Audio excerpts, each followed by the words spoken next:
दोस्तों नमस्कार, स्वागत है आप सभी का डेली न्यूज बिहार में। बात करेंगे आज बिहार की 10 बड़ी और मुख्य खबरों की। लेकिन उससे पहले यदि आप चैनल पर नए, चैनल को सब्सक्राइब कर लें, बेल आइकन को दबा दें। चलिए शुरू करते हैं पहली खबर से।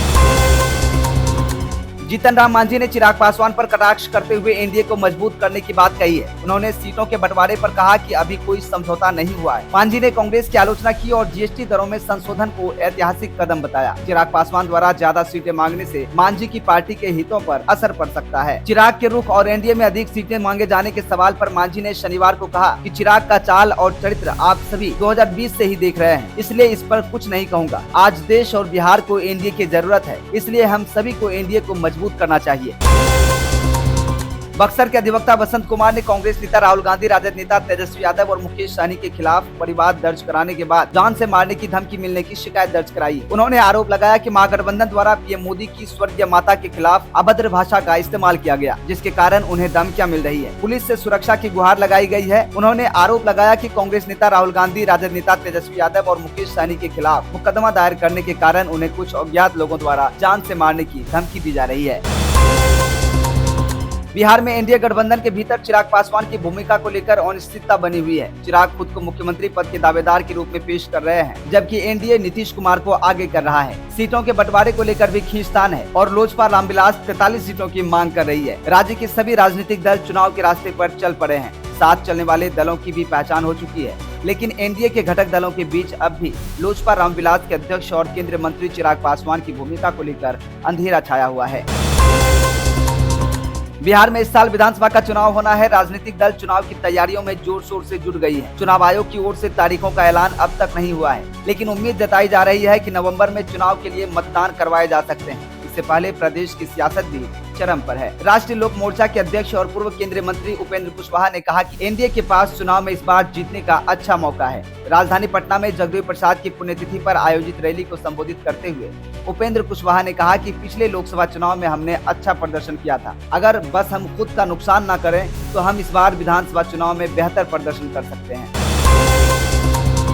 अवैध देशी शराब के निर्माण की सूचना पर छापेमारी करने गई पुलिस टीम पर आदिवासी समुदाय के लोगों ने हमला कर दिया और दौड़ा कर पीटा। बता दें, इस हमले में 4 पुलिसकर्मी घायल हो गए हैं। पुलिस टीम पर हमले का एक वीडियो भी सामने आया है। सोशल मीडिया पर वायरल हो रहे इस वीडियो में साफ देखा जा सकता है कि किस तरह से आदिवासी समुदाय के लोग पुलिस को दौड़ा कर पीट रहे हैं। पुलिस के कंधे पर राइफल है, इसके बावजूद पुलिस टीम कुछ नहीं कर पा रही है। हालांकि पुलिसकर्मी काफी मुश्किल से आदिवासियों के चंगुल से छूटकर भागे और अपनी जान बचाई। घायल पुलिसकर्मियों की पहचान एसआई उर्मिला कुमारी, पीएसआई शुभम झा, चौकीदार सुदामा पासवान और सिपाही चंदन कुमार के रूप में हुई है।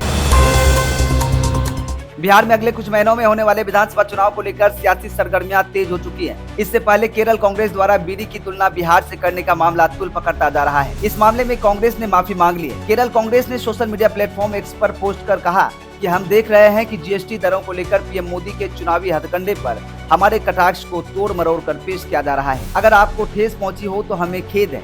इससे पहले केरल कांग्रेस ने सोशल मीडिया प्लेटफॉर्म एक्स पर पोस्ट कर कहा था कि बीड़ी और बिहार शब्द 20 से शुरू होते हैं, अब इसे पाप नहीं माना जा सकता। साथ ही उन्होंने जीएसटी का स्लैब भी शेयर किया था, जिसमें तंबाकू, सिगार और सिगरेट पर जीएसटी 28% से बढ़ाकर 40% तक कर दिया गया है, जबकि बीड़ी पर टैक्स 28% से घटाकर 18% कर दिया गया है। बिहार के अपमान का बदला लेंगे केंद्रीय मंत्री गिरिराज सिंह। बिहार के अपमान का बदला लेंगे केंद्रीय मंत्री गिरिराज सिंह। कांग्रेस पार्टी के केरल इकाई के एक विवादास्पद पोस्ट के बाद राजनीतिक विवाद छिड़ गया है। इस पोस्ट में बिहार की तुलना बीड़ी से की गई थी। इस पर केंद्रीय मंत्री गिरिराज सिंह सहित अन्य नेताओं ने तीखी प्रतिक्रिया व्यक्त की है और कांग्रेस पर राज्य के लोगों का अपमान करने का आरोप लगाया है। केंद्रीय मंत्री गिरिराज सिंह ने कहा कि राहुल गांधी और तेजस्वी यादव ने न केवल प्रधानमंत्री का अपमान किया, बल्कि स्टालिन जैसे नेताओं ने भी बिहारियों और हिंदू धर्म पर अमर्यादित टिप्पणी की। उन्होंने रेवंत रेड्डी पर भी बिहार के डीएनए पर विवादित टिप्पणी का आरोप लगाया है। राबड़ी देवी के आवास पर टिकट मांगने पहुंचे राजद कार्यकर्ता। बिहार में इस साल होने वाले विधानसभा चुनाव के लिए राजनीतिक सरगर्मी तेज हो चुकी है। एनडीए और इंडिया ब्लॉक महागठबंधन के बीच कड़ा मुकाबला होने की संभावना जताई जा रही है। चुनाव की तैयारी के बीच विभिन्न दलों के कार्यकर्ता अपनी अपनी पार्टियों से टिकट मांगने के लिए सक्रिय हो गए हैं। विशेष रूप से राष्ट्रीय जनता दल के कार्यकर्ता शुक्रवार को पूर्व मुख्यमंत्री राबड़ी देवी के आवास पर पहुंचे, जहां उन्होंने टिकट की मांग की। कार्यकर्ताओं ने शीर्ष नेतृत्व से ऐसे विधायकों को टिकट न देने की गुहार लगाई है जिन्होंने अपेक्षानुरूप कार्य नहीं किया है। केंद्र की मोदी सरकार ने जीएसटी रेट कट करके किसानों को ही नहीं पूरे देशवासियों को दिवाली का गिफ्ट नवरात्रि में ही दे दिया है। 22 सितंबर से जीएसटी की नई दरें लागू होंगी। रोजमर्रा की जरूरतों का लगभग हर सामान सस्ता हो गया है। कुछ वस्तुओं पर तो 0% जीएसटी लगेगा। ये गिफ्ट देश के हर वर्ग के लोग, किसानों से लेकर मिडिल क्लास तक सभी के लिए है। लेकिन किसानों को दिवाली पर मोदी सरकार एक और तोहफा दे सकती है। तोहफा पीएम किसान योजना की किसवीं किस्त का हो सकता है। सरकार की एक योजना है जिसे किसानों को वित्तीय सहायता प्रदान करने के लिए डिजाइन किया गया है।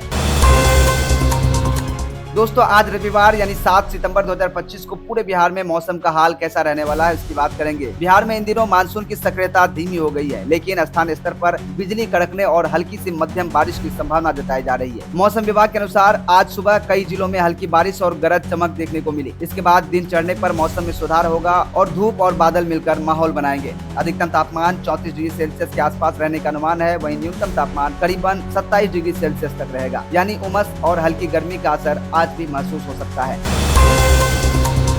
तो दोस्तों, ये थी आज की बिहार की 10 बड़ी और मुख्य खबरें। इन सभी खबरों में से कौन सा खबर आपके काम का लगा, कमेंट करके जरूर बताइएगा। साथ ही साथ आप कैसा न्यूज देखना चाहते हैं, कैसा वीडियो देखना चाहते हैं, कमेंट करके जरूर बताइएगा। साथ ही साथ चैनल पर नए, चैनल को सब्सक्राइब करके बेल आइकन दबा दें। वीडियो अच्छा लगे तो वीडियो को लाइक करके वीडियो को शेयर जरूर कर दें।